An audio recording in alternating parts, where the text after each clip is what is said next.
This is the story of the second longest standing prank that I've ever pulled. My parents had just remodeled their upstairs master bathroom and decided to share it with one of their friends that came over. So my mom takes Rich up to the bathroom to show him the remodel, and I snuck up behind him.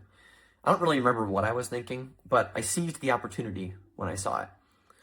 So she's in there, she's showing them some of the fixtures and stuff that had been done, and I'm like right behind the corner, behind this like curtain that would swing, that would close for the bathroom. And I reach around and I turn the light switch off. And they're like, whoa, like what was that?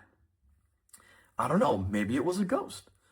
And so they continue to turn the light switch back on, and they're going, doing their thing, and then I do it again, right? They start laughing because they're like, maybe it is a ghost. Maybe it's Mr. Pete from next door. So Mr. Pete was like my grandfather next door who had passed at some point that year. And so they thought that Mr. Pete was there, like messing with them a bit. And as time went on, right, they go downstairs and they start telling everybody about how Mr. Pete was messing with them and the light switches in the master bathroom. I don't say a word, right? But what I do is I allow my mom and Rich and everybody else who would share the story to continue to share this story for like a couple of years.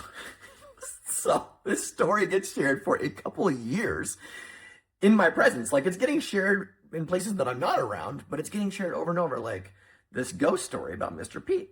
But I was the ghost. Until at one point, I finally shared that that was not Mr. Pete. That was me behind the curtain, turning the switch on and off. And that's the story of the second longest standing prank that I've ever pulled. This is a story that shaped me. But I think the one that will probably define my life is the one that is still going. That